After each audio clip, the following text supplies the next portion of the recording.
So here we are on the Chester Trail, and we are going to head out onto the Gold River Bridge. Now the Gold River Bridge is the longest bridge in their system at more than 367, I believe it is, feet.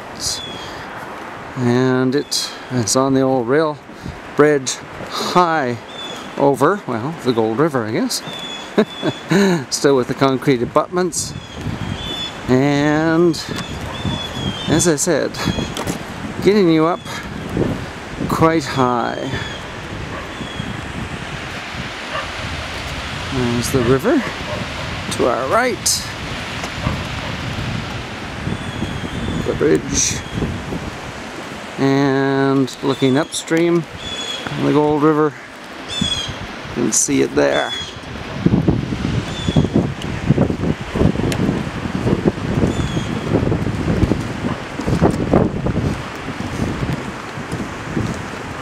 And this is one of the big rail trail bridges that actually you can see from the highway 103, which maybe you can see upriver. So there we are, Gold River Bridge.